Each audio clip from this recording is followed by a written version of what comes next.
कधी कधी प्रभु रामचंद्र भगवान की जय। पायीची वाहन पायी बरी, म्हणजे ज्याचा जसा अधिकार असेल त्याला वागणूक कशी दिली पाहिजे। पायीची वाहन पायी बरी का डोळी बरी? तुमच्या इकडे कसं काय? पायी बरी। बर काका लयच मधात मधात बोलायला लागले, पाय या पायाची या पायात बरी का या पायाची या पायात बरी? ज्या पायाची त्या पायात, इथे डावी उजवी असा जो भाग आहे ना, अधिकार प्रमाणे अधिकारानुरूप डावी ती डावीच आणि उजवी ती उजवी। आता ऐका, पहिला भाग उचलला वशिष्ठानं आणि उजवीच्या हातात दिला, आलं का लक्षात? प्रथम तो भाग कौशल्याशी दिला, कारण ती पहिली धर्मपत्नी असल्यामुळे तिचा अधिकार मोठा आहे। या शास्त्राच्या पुढे कोणाचं काही चालत नाही, ते शास्त्र आहे। शास्त्र म्हणजे तलवार आहे, धारीची तलवार।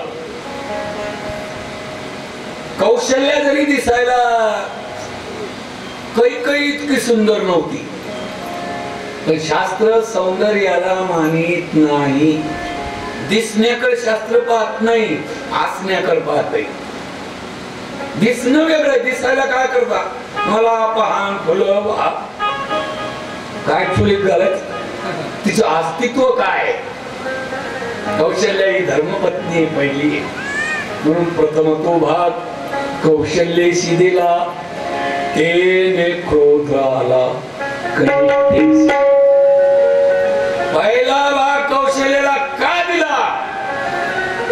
म्हणून कैकेयीला राग आला। एक आपल्या मराठी भाषेत म्हण आहे, उथळ पाण्याला खळखळाट जास्त असतो। खोल पाणी असलं महाराज ते वाजतच नाही, उथळच पाणी खळखळ। आपले शेतकरी पहिल्या काळात एक पीक पेरत होते, त्याचा ताग निघायचा बाप, 4-5 दिवस भिजू घातलं ना, बरू ध्यान नव्हतं, मी म्हणलं काय करू, पण जमलं बरू।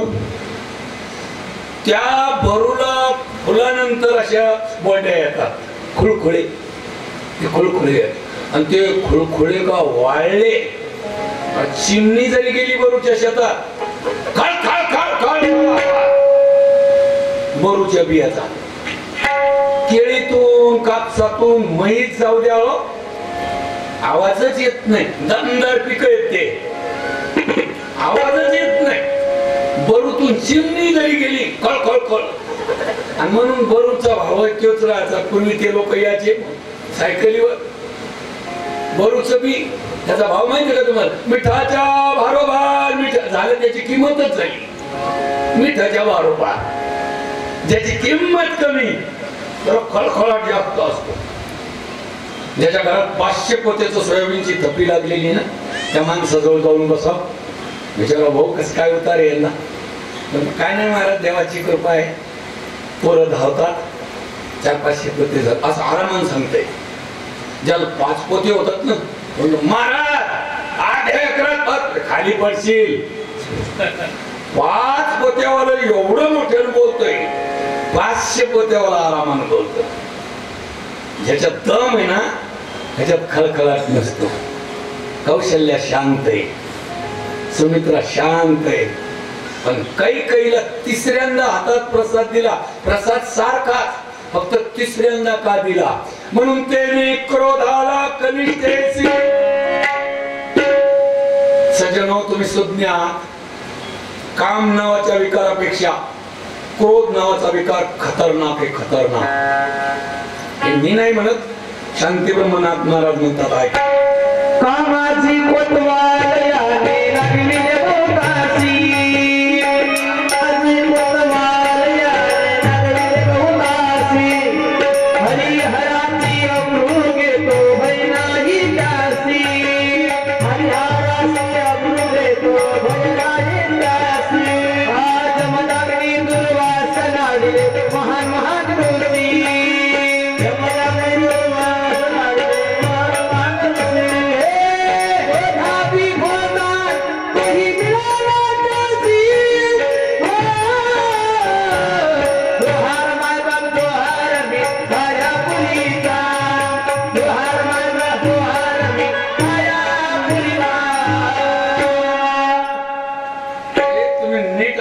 यासाठी प्रमाण घेतले आम्ही. कामाची कोतवाल्याने नागविले भोवताली. कामही खतरनाकच आहे, भल्या भल्याला नागवलंय. पण ऐका ना, कामाची कोतवाल आणि क्रोधाची फौजदार तोही मिळाला कशी. तुमच्या मराठवाड्यातला पूर्वीचा जुन्या काळातला शब्द आहे. ठाणेदाराला चिप साहेबाला फौजदार म्हणत होते इकडं. आता काय म्हणतात मला माहित नाही, पण पूर्वी म्हणत होते फौजदार. ठाणेदाराला फौजदार नाव होतं. कामाची कोतवाले, काम नावाचं जे विकार आहे ना तो कोतवाल आहे. कोतवाल म्हणजे त्याचा अधिकार तेवढा नाही, अधिकार असतो फौजदाराचा. क्रोधाची फौजदार आहे आणि कामाची कोतवाल आहे. काम उग पानसट आहे काका, क्रोधाची पानसट नाही. जर क्रोध आला तर देशच्या देश जळून खाक होतात. टीव्हीवर बातम्या ऐकत असाल तुम्ही, इराण इराक राग झाले, रागामुळे झाले, क्रोधामुळे झाले. एका देशाचा एकाला जर क्रोध आला तर देशच्या देश संपून जातात. क्रोध भयंकर आहे, क्रोध फौजदार आहे. आणि कैकेयीला काय आला आता, तेने क्रोध आला कनिष्ठेची. कनिष्ठा म्हणजे कैकेयी, तिला राग आला. राग आल्याबरोबर जे होऊ नये ते झालं.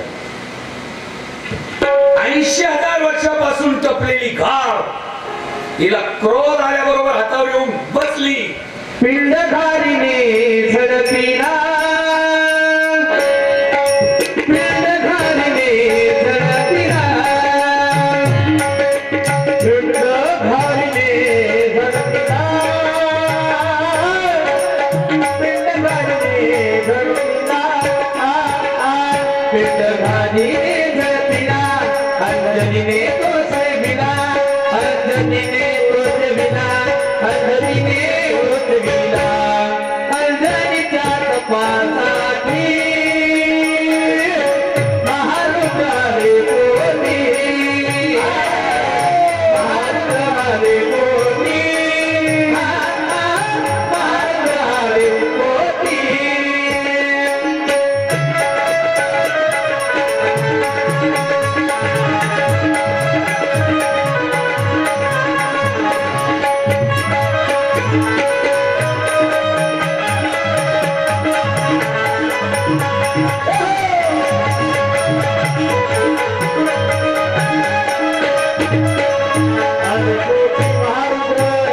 कोणी.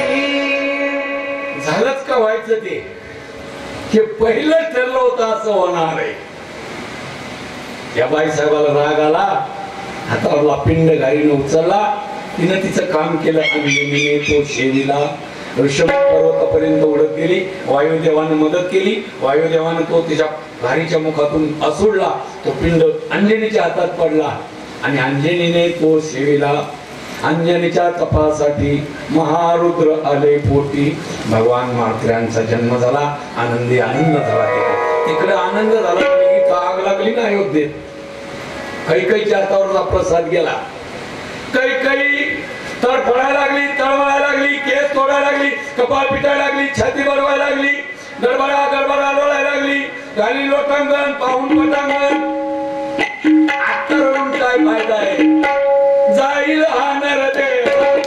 कैसा भगवंत जाईल हा नरदेह, मग कैसा भगवंत जाईल हा नरदेह, मग कैसा भगवंत जाईल हा नरदेह, मग कैसा भगवंत. साधू संत सदावले गीत, जाईल हा नरदेह, मग कैसा भगवंत जाईल हा नरदेह, मग कैसा भगवंत. रात्रीचा आपला कीर्तनाचा विशेष जागृती होता. संत जागे करतात. हो उठा रे बापानो, जागे व्हा. हा प्रसादच आहे. कैकेयीकडे पाहूच नका, आपल्याकडेच पाहत आपण सगळेजण. हा नरदेह रूपी आपल्याला प्रसाद मिळालेला आहे. तात्या प्रसाद आहे देवाच्या कृपेचा. आणि जाणार आहे एक दिवस, एक दिवस देह जाणार जाणार. याशी काळोबा गेले ना महाराज. अंबरवाडीतले सोन्यासारखे माणसं किती गेले, माझ्या डोळ्यानं पाहिलेले माणसं गेले हो. आपण करा आणणार का? आपणही जाणार. हे जाण्याच्या आधी तयारी करून ठेवा. आपली तयारी राहिली पाहिजे. कोण्या दिवशी मरण येऊ, देवानं कोण्या दिवशी न्यावं अशी तयारी आधी करून ठेवली पाहिजे. 15 दिवस जर यात्रेला जायचं असलं तर महाराज महिन्यापासून माणूस यात्रेची तयारी करतो. कपडे धुतले का, प्रेस केले का, पापड टाकले का, लोणचं भरलं का, तिथं का केर्स आहे का, सगळी तयारी महिन्यापासून करतात. अशा एका यात्रेला जायचं माझ्या माय बापांनो, पुन्हा त्या यात्रेवरून आपल्याला परत अंबरवाडीत यायचं नाही. कोणाकोणाची तयारी वर हात करा, काला होऊ द्या, सुरुवात करू. आहे आपली तयारी? काय तयारी केली आपण? हे जाणार आहे, एक दिवस जाणार आहे. बुडबुडाया जळके बुड देखता देखता जळी बुड देखता देखता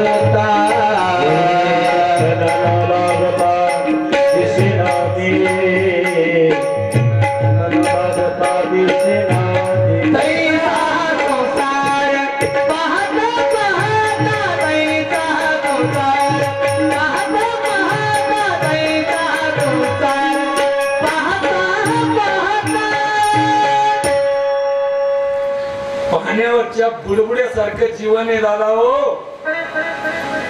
म्हणून जोपर्यंत आहे मनुष्य देह ऐसा निध साधाल ते साधा सिद्ध करुणी प्रबोध संत पार उतरले. आपल्याला सांगून बाईसाहेब गेल्या, आपल्याला सांगून शिवराम बाबा गेले, आपल्याला सांगून विठ्ठल बुवा गेले. हे काय करायचंय ते करून घ्या गड्या. आता पुन्हा होणार नाही. काही काहीच्या हातावर प्रसाद होता तोपर्यंत चांगलं होतं, गेला प्रसाद. आता रडायला लागली. खाली उतरून बोलू व्यासपीठाच्या नाही, इथूनच आता बॉम्ब लायला लागली. काय फायदा आहे काका? आमच्या गावातली गोष्ट. एक दिवस पहाट उठलो, बऱ्याच दिवसाची गोष्ट आहे. हातात डबा घेतला आणि मी बाहेर दिशेला बाहेर निघलो. एका घरात आरडाओरडा ऐकू आला, रडण्याची मोठ्यानं रडापड चालू झाली होती. म्हणून घरात मी डबा खाली टेकवला. काय झालं पाहा, रडायला लागले त्या ती काहीतरी झालं. त्या घरातला माणूस मेला होता, करता माणूस मेला. म्हणून मी डबा टेकवला. म्हणलं आपलं काम नाही. आता कोणता नात्याने चुलत मिळत भाऊच होता. मी घरात गेलो, बसलो. ती आमची भाऊजाई खूपच रडू लागली, खूपच रडू लागली. आणि मला पाहिलं होतं तिने हुंबाटात पडलं. महाराज महाराज मी समजून सांगू लागलो. वैनी जातशे ध्रुव मृत्यू ध्रुवम जन्म मृतश्च तस्माद अपरिहार्य तेन त्वं शुचि तुमरसी उपजयते नाशे नाशिले पुनरपिदिसी. मी माझ्या परीने सांगू लागलो तिला की जन्माला आलं ते मरतच असतं, जाऊ दे आता. महाराज तसं नाही ना. काय झालं? आता तिनं गळा काढला. लक्ष्मणराव ती काय म्हणजे आहे सांगू का? या 2 महिन्यात मी त्याच्या अंगावर 10 केळ धावून गेले. महादेवानं वरी हात केला नाही. मनात म्हणलं पडी इतका जर महाभाऊ गरीब होता तर त्याच्या अंगावर 10 वेळेस धावून गेली. त्यावेळेला अक्कल नव्हती तुला. आता गेला म्हणून बोंबलायला लागली. गेल्यावर काय फायदा आहे? विसावा तो वरी नको उभे आहे को. विसावा तो वरी नको उभे आहे को. विसावा तो वरी नको आहे को. विसावा तो वरी नको उभे आहे को.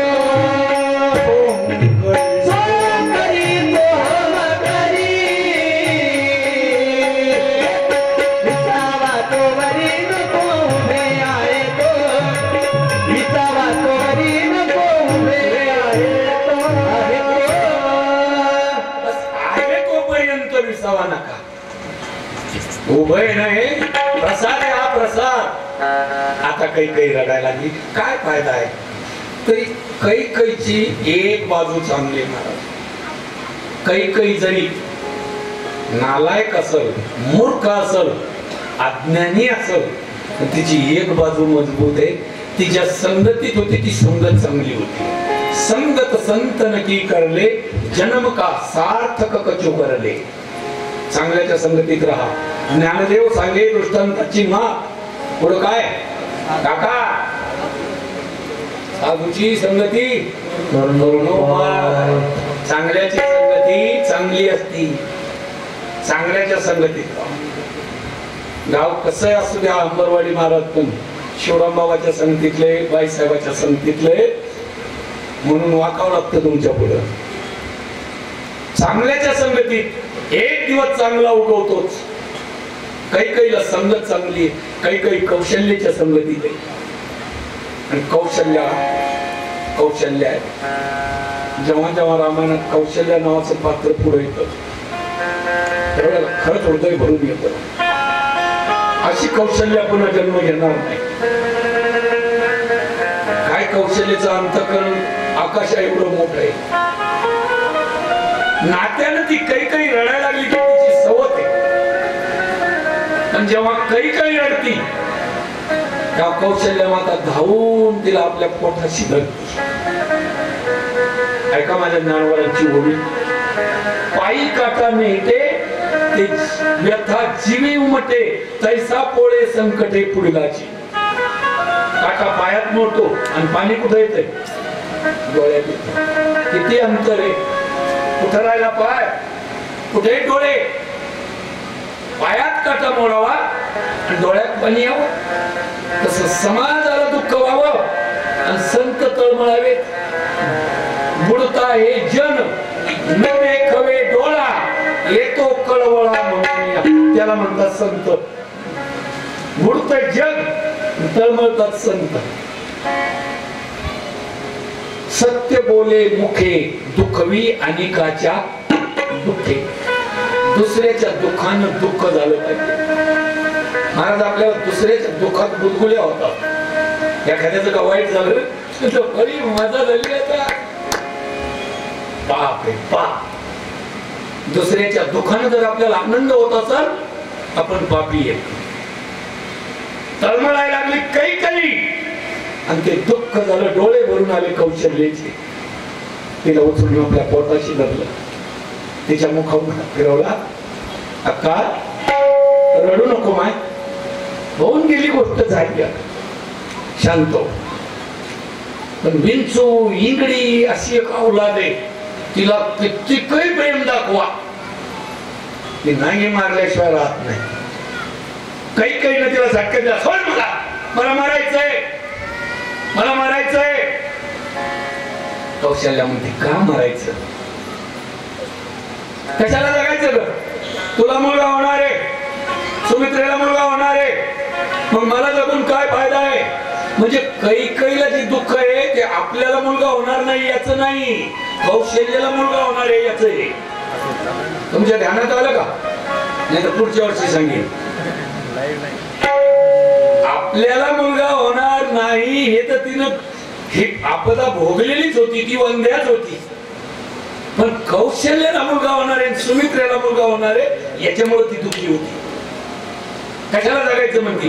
तुला मुलगा होणार आहे, सुमित्रेला मुलगा होणार आहे. कौशल्या मातेने प्रतिज्ञा केली, काही आई जर मला मुलगा होईल आणि तुला मुलगा होणार नाही, नाथांची अशी होवी आहे महाराज, तर माझ्या बापाच्या 100 कुळ्या नरकात जातील. मुलगा मलाही होईल आणि मुलगा तुलाही होईल, चिंता करू नको. कौशल्याचे शब्द ऐकले आणि कैकेयीच्या मनाचं समाधान झालं. कैकेयी जरी एवढी बावळट होती पण तिचा विश्वास होता मोठ्या हक्काच्या मुखातून निघालेले शब्द खोटे होणार नाहीत. तिनं अश्रूच पुसले. काय कौशल्याचं मन आहे महाराज. दादा मला एक प्रश्न विचारला होता. तो म्हणे महाराज तुम्ही कळकळीनं रामायण सांगता, तुकडोजी महाराज सुद्धा आपल्या गीतात भगवंताला हाका मारतात, कधी येशील मनमोहना पाहण्या भारता पुला पुन्हा, भारता ग्रहण लागले. हे मनमोहना, या भारत देशात तू केव्हा अवतार घेशील. तुकोबराय सुद्धा पुन्हा पुन्हा देवाला विनंती करतात, येई हो धावो निया, विलंब का वाया लावी याला कृपाळे. खरंच संत देवांना बोलवतात आणि देव अवतार घेतात. हे खरंय का? म्हणलं खरंय. संतांनी बोलवलं की देव येतो. मग तो म्हणे आपल्या भारत देशात राम पुन्हा अवतार घेतील का? मला भाऊ घेतील ना. यदा यदा हि धर्मस्य ग्लानिर्भवति भारत अभ्युत्थानम धर्मस्य तदात्मानं सृजाम्यहम्. अर्जुना, ज्या ज्या वेळेला धर्माला ग्लानी येते त्या त्या वेळेला मी येतो. अशी ग्लानी आली, संतांनी बोलवलं म्हणजे रामाचा अवतार पुन्हा होईल, श्रीराम अवतीर्ण होतील. तो म्हणे कधी होतील सांगा ना. भाऊ अवघडच विचारायला लागला तू. रामाचा अवतार होईल हे खरंय, पण आजच कसा होईल? होईल ना. तो म्हणे सांगा ना कधी होईल. त्याला म्हणलं भाऊ, रामाचा अवतार होण्यात आधी या भारत भूमीवर कौशल्या जन्म घेईल. कुठंतरी कौशल्या जन्माला येईल आणि कौशल्याच्या पुढे राम येईल. ते इतकं हसलं बापू. ते म्हणे महाराज योग तर जवळच आहे दिसायला, त्याच्या बायकोच नाव कौशल्य होतं. ते म्हणे हे तर घरच्या घरी जमायच्या आकारात आहे. कसं म्हणजे आमच्या घरचीच नाव कौशल्य आहे. नाही रे भाऊ, कौशल्य अजून या भारतात जन्मली नाही. आहे महाराज, ते घरी गेलं पळत त्यांनी लग्नाची पत्रिका आणली, ची सौ का कौशल्य. हे पहा म्हणे माझ्या बायकोचं नाव कौशल्य आहे. मला जरा रागच आला दादा. नाही रे. हो ना, हो माझी बायको कौशल्य आहे. त्याला म्हणलं तुझी बायको कौशल्य नाही रे, ती कौशी आहे. कौशी, कौशीच्या पोटी कसा येईल राम? कौशल्य लागती. कौशल्या माता की जय. केवढं उदार अंतकरण आहे. काही काहीच्या हातावरचा प्रसाद गेलेला आहे, काही काही अवगुणी आहे. माझ्या माताला सांगतो, ऐका, तुमच्या अंबरवाडीत जर असा प्रसंग घडला असता, एका माणसाला 3 बायका, वयोवृद्ध होईपर्यंत म्हणून बाळ झालं नसतं, एखाद्या नवनाथ महाराजासारखा साधू आणला असता, जर मंत्र दिला असता, यज्ञ नारायण प्रसाद घेऊन आला असता, त्या यज्ञ नारायणाच्या प्रसादाचे 3 भाग केले असते, 3ही पत्न्यांच्या हातात दिले असते, एक रुसली असती, अशीच कथा झाली असती.